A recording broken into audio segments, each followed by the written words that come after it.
Welcome back to our channel, the place where hidden chapters, royal secrets, and the stories the palace won't publish finally come to light. Today we bring you a breaking news: Meghan's exit plan. Ditch Harry when he's no longer useful. PR chaos explodes.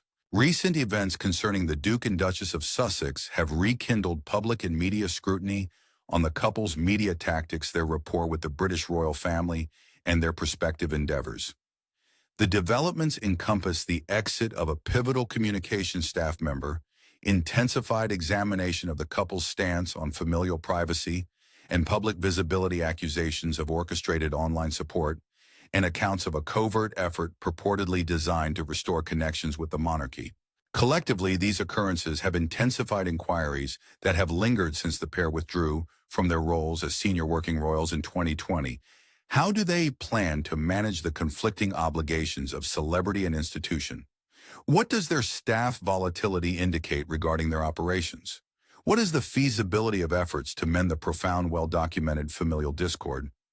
This narrative maintains the published facts and prevalent interpretations, while offering further background and explanation to explain why these issues remain under significant scrutiny. A notable and concrete development in recent months has been the resignation of Emily Robertson, who held the position of communications director for the Sussexes.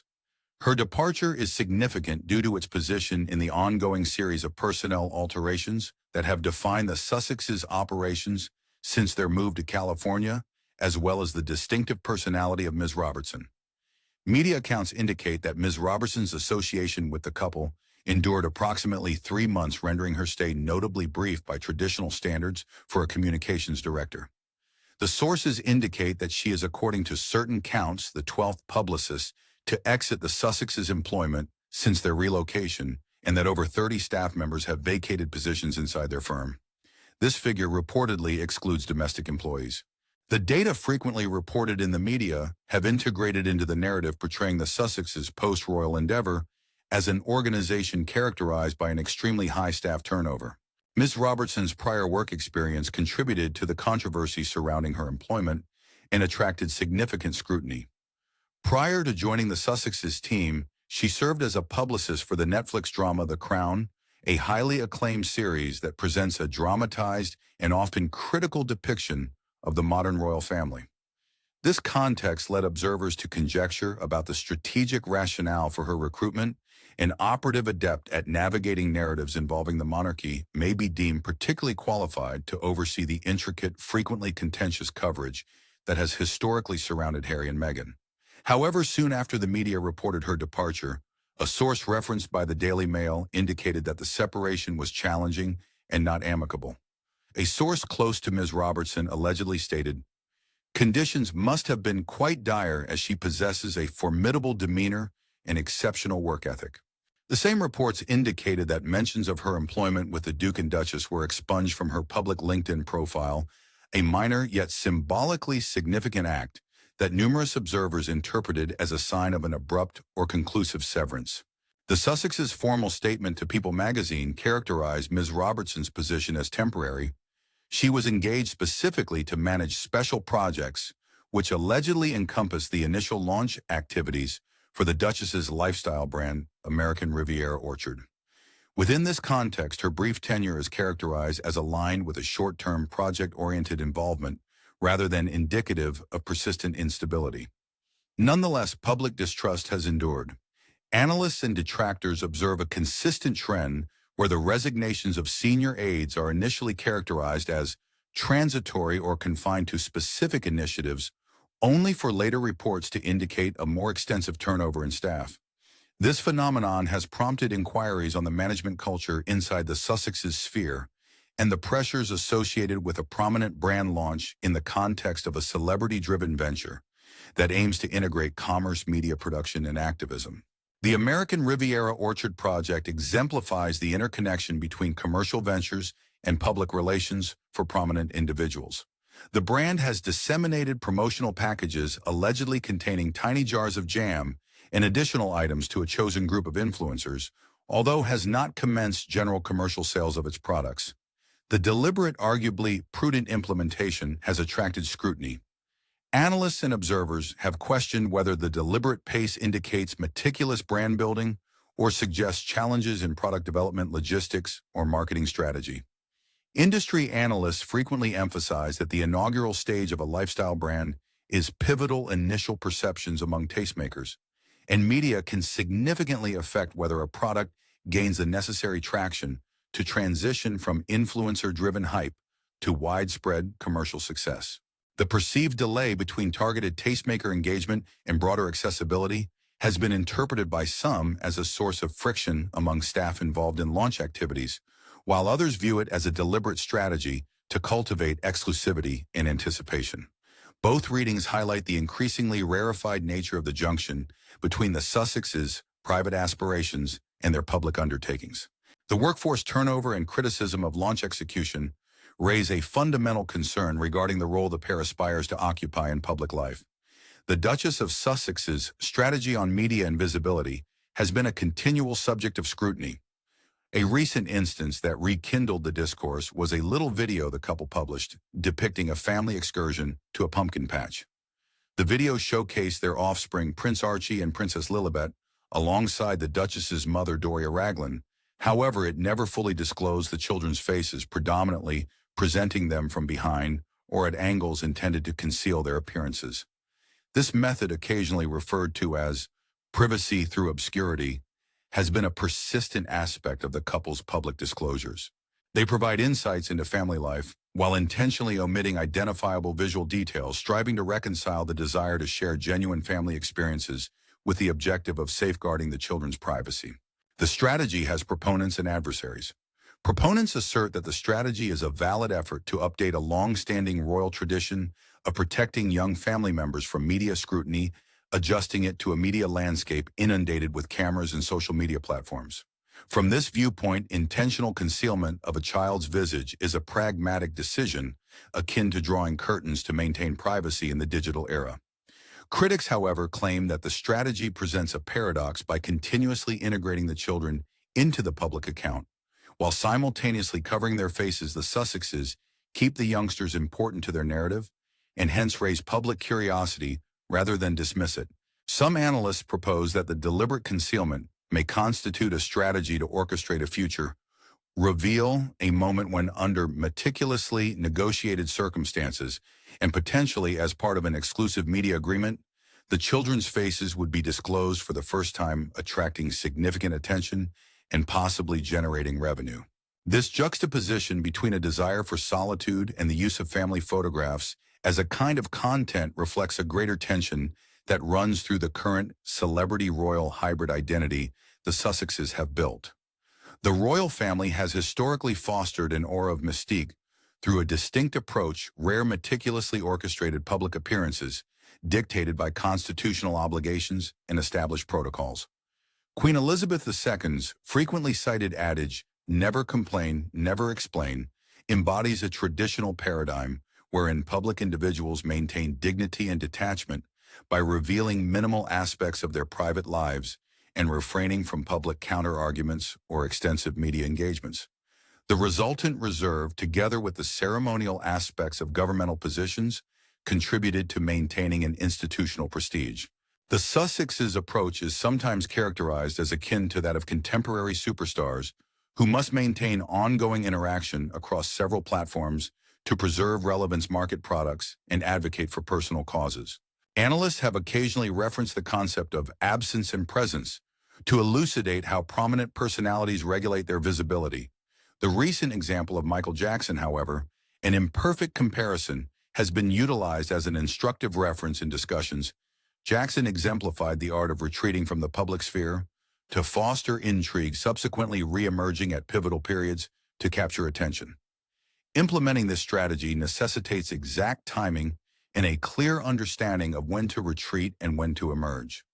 Critics of the Duchess contend that her constant social media activity, branded ventures, and public declarations may lead to overexposure instead of fostering the measured absence that cultivates suspense and intrigue.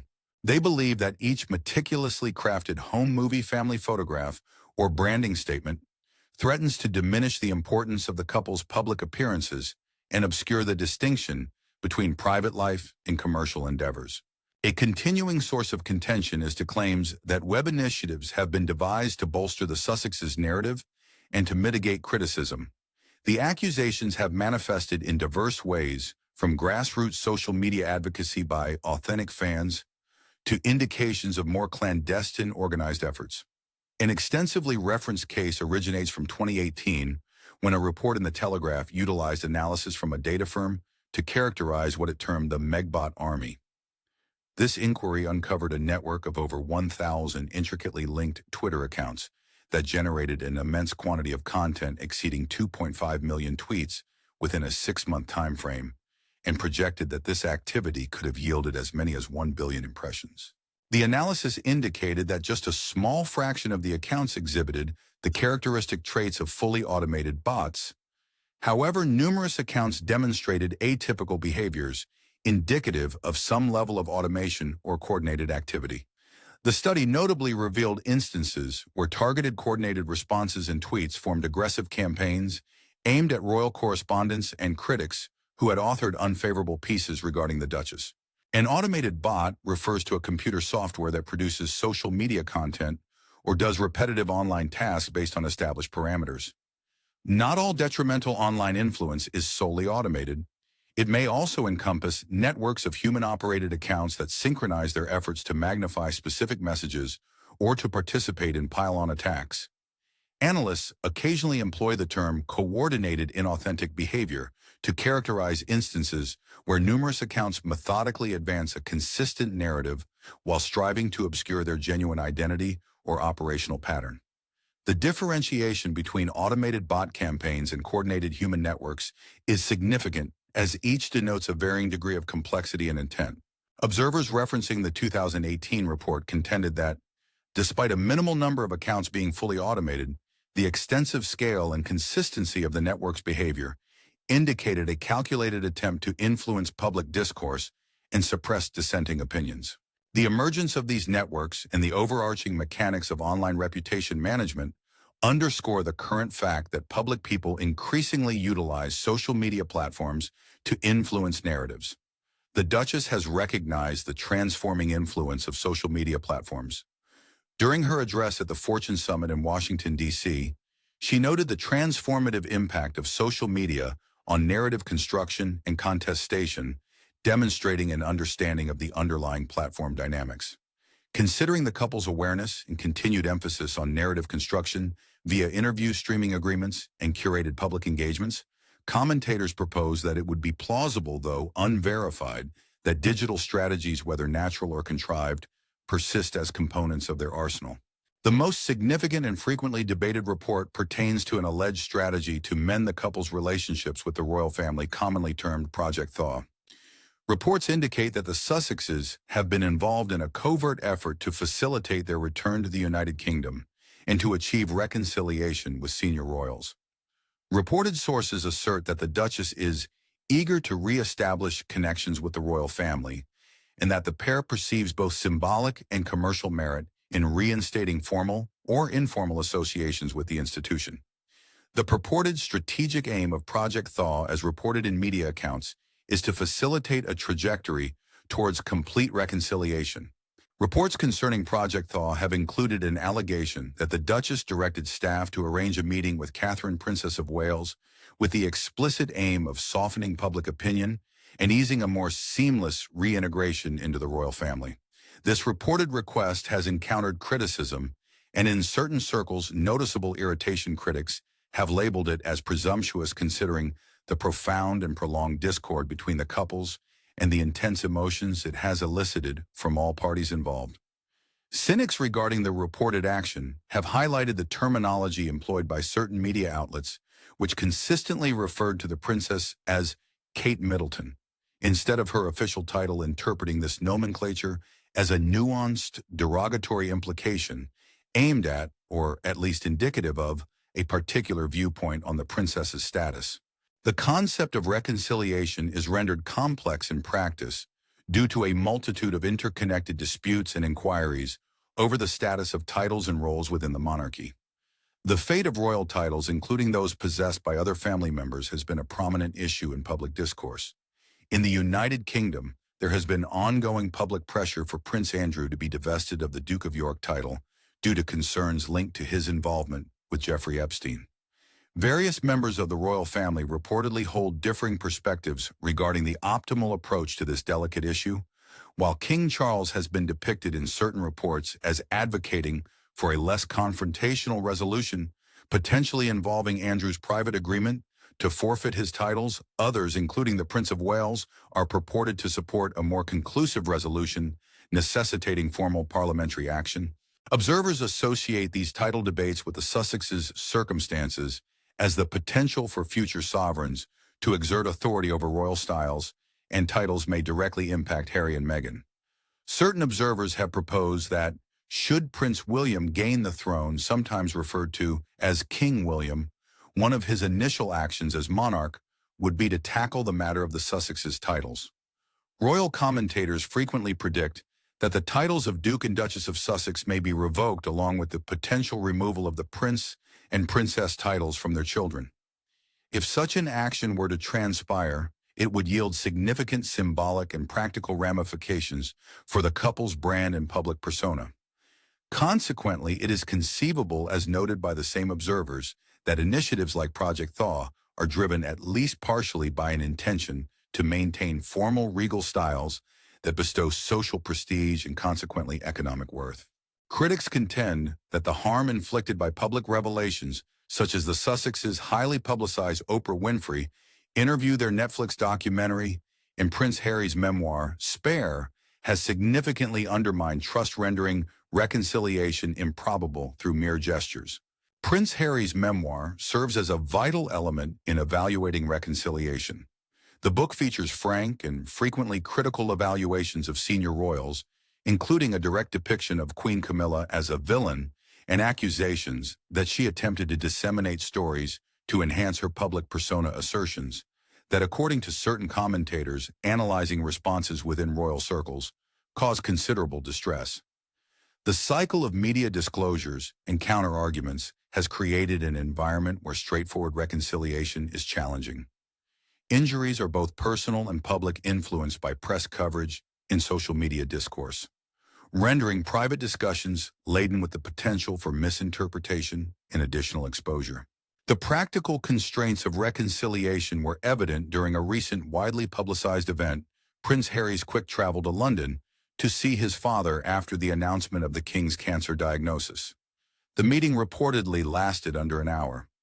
Media reports indicated that Queen Camilla insisted on her presence throughout the discussion, a detail broadly interpreted as a sign of enduring mistrust and a precautionary measure to prevent any misrepresentation of private conversations. The experience highlighted that even during familial crises, the interplay of personal care, public obligation, and media scrutiny complicates what may otherwise be simple gestures of family reconciliation. In addition to royal and familial conflicts, the Sussexes' social and political affiliations remain noteworthy as they intersect with larger discussions on the couple's position within the transatlantic celebrity politics framework. A recent event reported in the media is the verified love relationship between Canadian Prime Minister Justin Trudeau and American pop sensation Katy Perry. This new association has prompted inquiries for the Duchess due to her previously documented acquaintance with Sophie Gregoire Trudeau, the estranged spouse of the Prime Minister.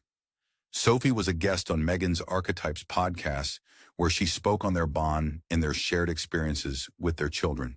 However, in a subsequent interview with the Sunday Times in April 2024, Sophie adopted a more circumspect demeanor.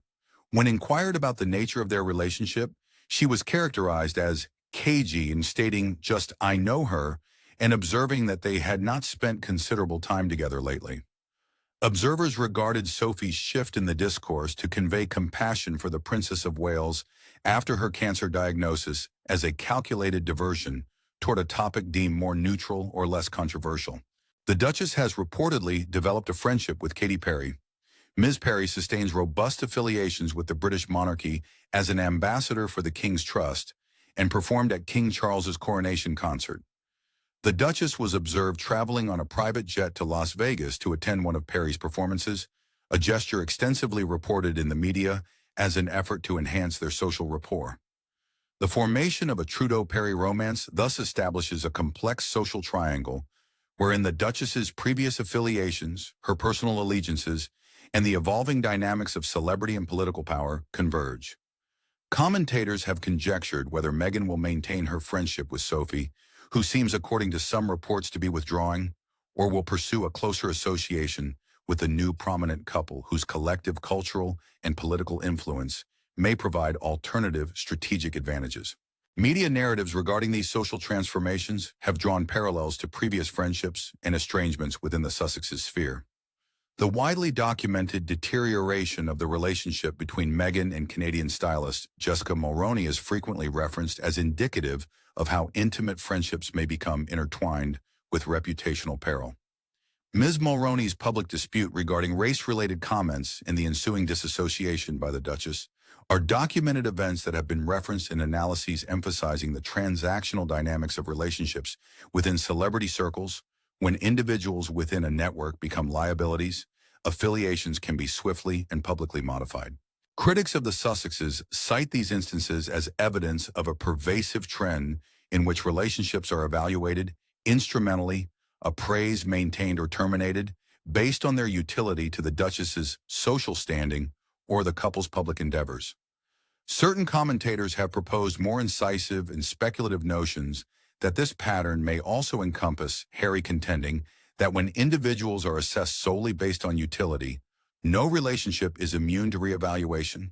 The most negative interpretations are very subjective and reveal the profound cynicism that certain segments of the media and public direct towards prominent individuals who navigate personal agendas and business ventures. The Duke and Duchess face a complex situation due to staff turnover, contentious public relations issues, allegations of online manipulation, reported reconciliation attempts, and changing social alliances. Each of these factors affects the couple's perception, their efficacy in establishing ventures like American Riviera Orchard, and the feasibility of returning to the United Kingdom, whether for visits or for complete reintegration. The ramifications of enduring unfavorable press extend beyond superficial effects. Reputational conflicts can influence collaborations, speaking opportunities, content agreements, and the reception of charitable endeavors.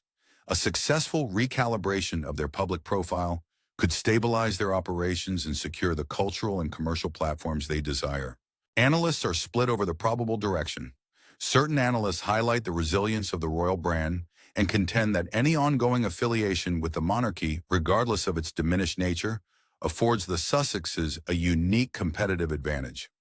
Thus, from this viewpoint, maintaining or reinstating a connection to the royal institution would be strategically advantageous. Critics argue that the ongoing cycle of disclosures and accusations, particularly those viewed as personal betrayals by royal family members, has impeded genuine reconciliation, making any project thaw merely aspirational. Others observe that the couple's choices may be dictated less by a cohesive long-term strategy and more by sporadic opportunities, initiatives, interviews, and collaborations that offer immediate benefits despite potentially complicating future relations with the institution. Regardless of the internal considerations, one certainty is that the Sussexes' forthcoming actions will be meticulously examined by a global media machinery sensitive to the dynamics of celebrity commerce, family, and institution.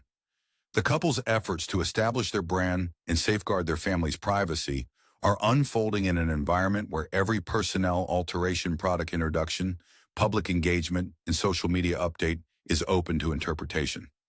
In that context, employee departures like Emily Robertson's are not only human resources events, they transform into narrative symbols. Similarly, the couple's deliberate concealment of their children's faces in family videos prompts a discussion regarding privacy standards and marketing tactics. Accusations of orchestrated internet campaigns pose technical inquiries regarding the mechanisms of influence in the digital era. Reports on Project Thaw illuminate the political and legal realities such as the influence of parliamentary action in addressing title issues that shape the potential for actual reconciliation. The couple's situation is fundamentally a result of a series of choices, exposures, and expectations, rather than a singular controversy. They have attempted to convert royal heritage into current platforms for advocacy and commerce. Yet this endeavor has led to friction between a historic institution and a contemporary celebrity model, occupying the same symbolic and commercial space. Many celebrities do not encounter challenges of balancing authenticity with strategic self-promotion, safeguarding private family life in a persistently public sphere, and navigating the intricate dynamics of familial estrangement under intense public scrutiny to the same extent. For Harry and Meghan, these problems are exacerbated by the distinctive constitutional and cultural significance of the British monarchy, as well as the emotional dimensions of familial discord. In the forthcoming months and years, the dynamics outlined staff retention, brand evolution management of familial visibility, execution of digital reputation initiatives, and the feasibility of reconciliation will persist in shaping public perception of the Sussexes and their capacity to achieve their articulated aspirations. It is uncertain whether their policies will progress towards enhanced stability and reduced controversy, or if increased friction will lead to additional public and private defeats. The couple's public existence will undoubtedly be characterized by the ongoing convergence of the personal and the political, the intimate and the institutional, as well as the commercial and the cultural. Thank you for watching the video. Please let us know your thoughts and goodbye for the time being.